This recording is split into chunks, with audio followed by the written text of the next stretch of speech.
Hey, it's your girl, your favorite paralegal, aka Cassandra Lynn, and welcome to Legal Doc Talk 24/7.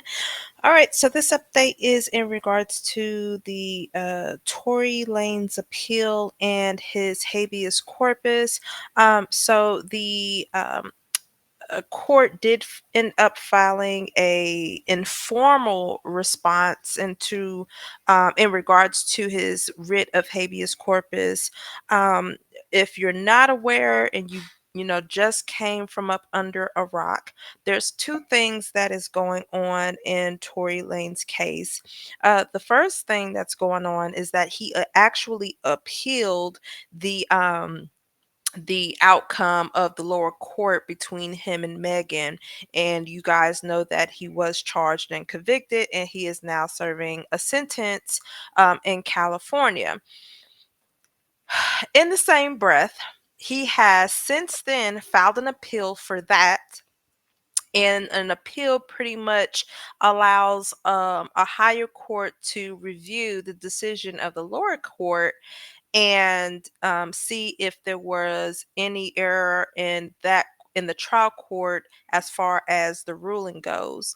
And then he filed a writ of habeas corpus because he is saying, hey, y'all need to grant me a hearing so I can go before the judge and state my case so I can be released from jail because y'all holding me in jail unlawfully and it's not right. So that's going on. The biggest thing that has been out there is the evidence. What they're claiming is that the powpow is missing and so on and so forth. So they pretty much had to set the record straight. And so the prosecutors has rejected the claim that the powpow is missing. And how did they do that? I'm gonna get right on into that. All right, and let me share my screen. So the first thing that I'm going to show you guys is the court docket. So what they're doing is they have both the appeals case as well as the writ of habeas corpus running simultaneously. So for I believe that this is the appeals. No, this is the writ of habeas corpus. So for the appeals court, both parties, well, the state as well as the defendant, had to submit their briefs to the court. And so now those are under review. So once the court reviews that, then they'll put out their opinion about that. As far as this goes, as it shows, the writ of habeas corpus was filed on October 23rd. 25th, they confirmed that the order was filed, and it just says that we have read and considered the petition for writ of habeas corpus filed on October 23rd, 2024. Good reason appearing, the petition will be considered together with petitioner's pending appeal in case number, and they provide the number, and the prior petition of writ of habeas corpus in that case number, which is now pending along with the appeal. The Attorney General is directed to serve and file a preliminary response to the current petition for writ of habeas corpus on or before November 20th, 2024, discussing whether an order to show cause, which should issue regarding the raised issues in the latest habeas petition. Petitioner may serve and file a reply within 15 days after filing the preliminary response. And then on the 19th, the day before the expiration, the respondent's informal response have been received and filed. So I am now going to pull that up, and shout out to Megan Conniff on Twitter for obtaining this document and getting that to us. All right, so and I always say that the table of contents really, breaks down what the whole correspondence is because this is about 24 pages. So I'm not going to go over all of it. I'm just going to go to the last part of it that kind of shows, because the whole thing is the fight is that the powpow is missing. That's the biggest thing. And so they had to address that. Um, And if I believe, did I read the habeas corpus? I can't even remember if I did. I have to go back and check and see. If not, I'll do a separate video on that so you guys can know exactly what was filed with that habeas corpus. But here is the respondent's reply to his habeas corpus. So here, what they're arguing, the prosecution is arguing that the petitioner fails to state a prima facie case for relief in asserting that he is unable to present a claim of actual innocence because the prosecution has failed to preserve material that he would like to subject to forensic testing.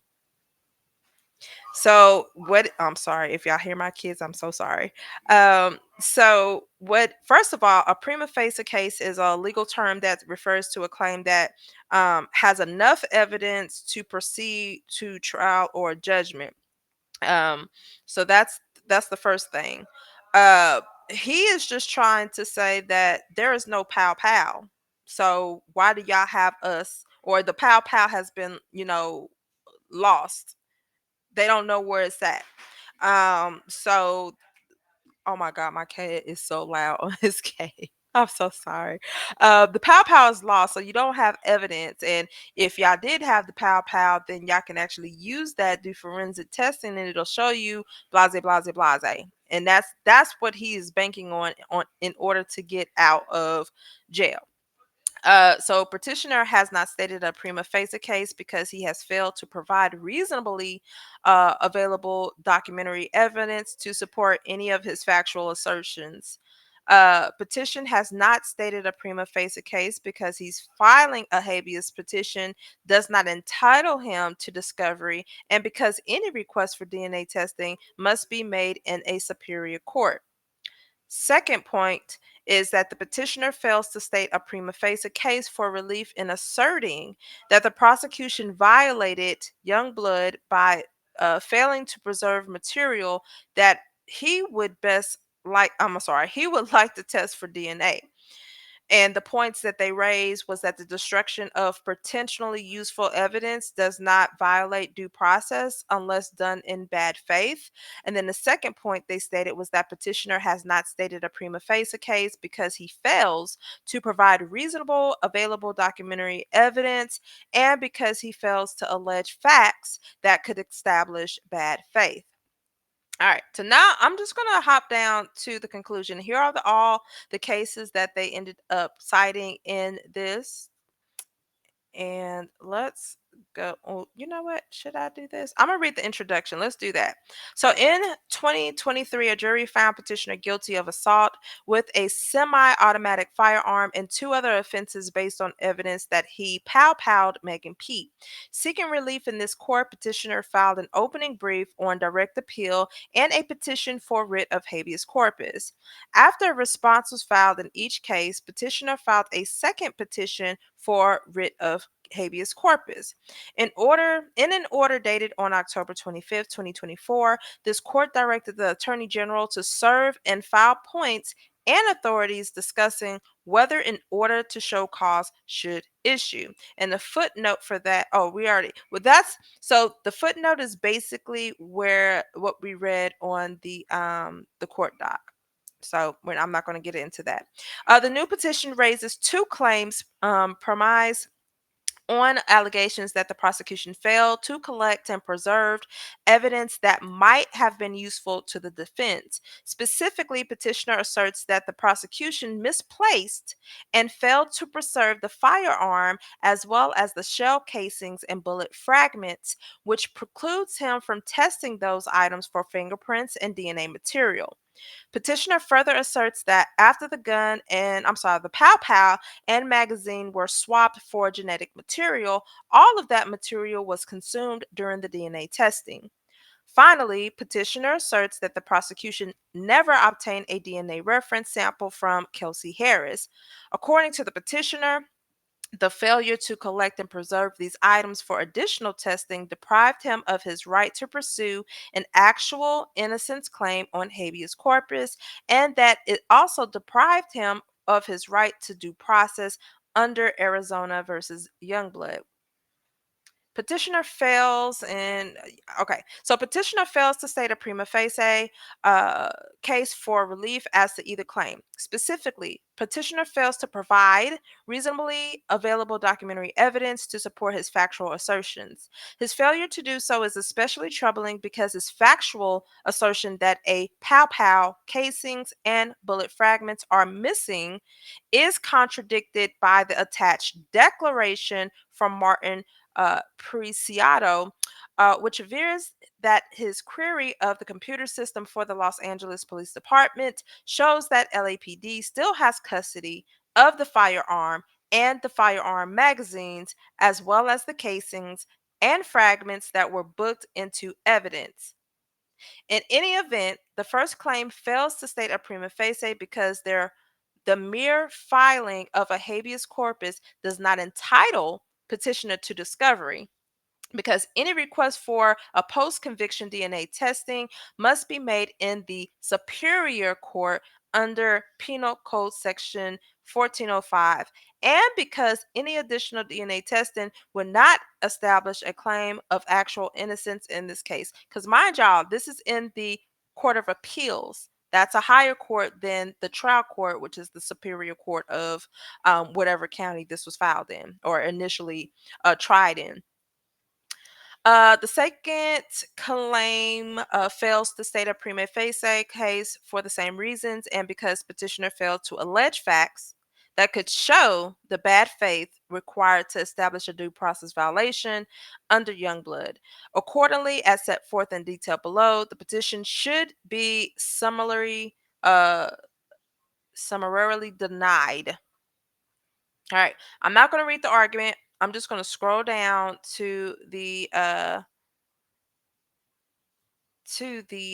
me see, to the conclusion, but let me see because I know there's some good stuff in here. Okay, I'm just going, yeah. So for the conclusion, it says people respectfully request that the petition be denied. So here is the actual declaration of the officer. So it does say, I, Martin Preciado, do hereby declare as follows. I am a senior property officer of the Los Angeles Police Department's Evidence and Property Management Division. In that capacity, I have received a request from Detective, it says to Herbert, Eberhart, and then that's his badge number for property booked in connection with DR number, and then that's the discovery number there, Peterson Daystar. As a result of the request on October 30th, 2024, I queried that particular number in the automated property information management system. That query showed that evidence and property management division has the firearm magazine, and the bullet casings and the bullet fragments that were booked under that evidence number, and they are still in the Los Angeles Police Department's custody. All right, so this declaration is as good as if a notary, if this was an affidavit and it was notarized. All right, because they do this under the penalty of perjury. And if they lie, they would. That is, they can get in deep trouble for that. Exhibit B. Randy Zapita do hereby declares as follows. I am a criminalist with the Los Angeles Police Department Forensic Science Division. In connection with the prosecution of Daystar Peterson, I conducted DNA analysis, authored a report, and testified at trial regarding the results. The items involved in my analysis were the swab of the handgun, swab of the magazine, and the reference Buccal sample of Daystar Peterson. As a reporting analyst, it was my primary duty to review the request for analysis, chain of custody, analysis, notes, electronic data, and any supporting documentation associated with the evidence, reference, and control samples. Though I conducted the final comparisons, statistical calculations, and issued a report as a batching laboratory, each step of the DNA analysis process may have been performed by the serology DNA unit staff. In following standard practice, when testing evidence items for touch DNA, it is appropriate to request permission from the investigator to consume an entire evidence swab for analysis. That permission was granted for these items. The entire swab is extracted to potentially recover the most possible DNA.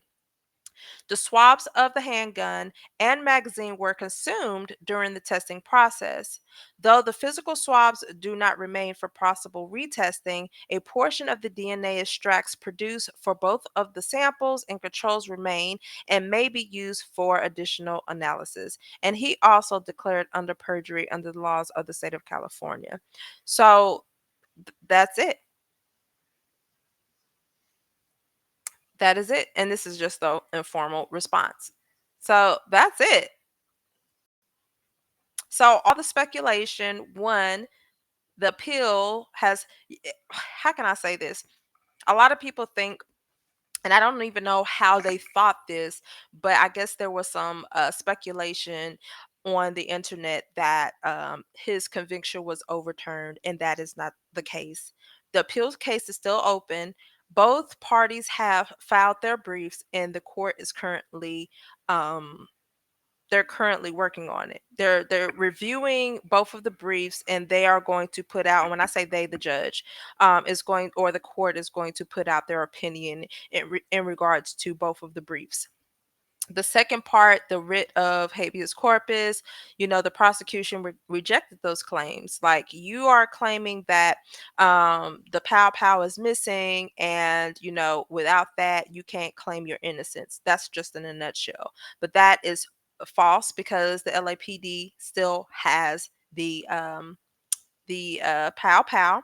And then they went further as to the declaration for the forensic person, who stated that, pretty much gave us a brief review of what his process is, or what their process is when they do DNA swabs.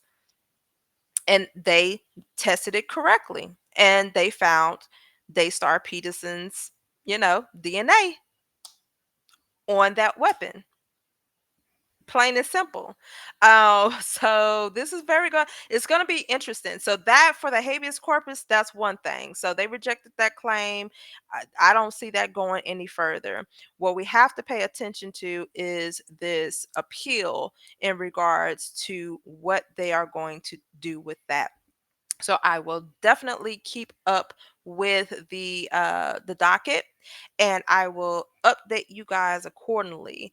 Don't forget to comment, don't forget to like, share, and subscribe. Until then, be blessed, and I'm out. Bye.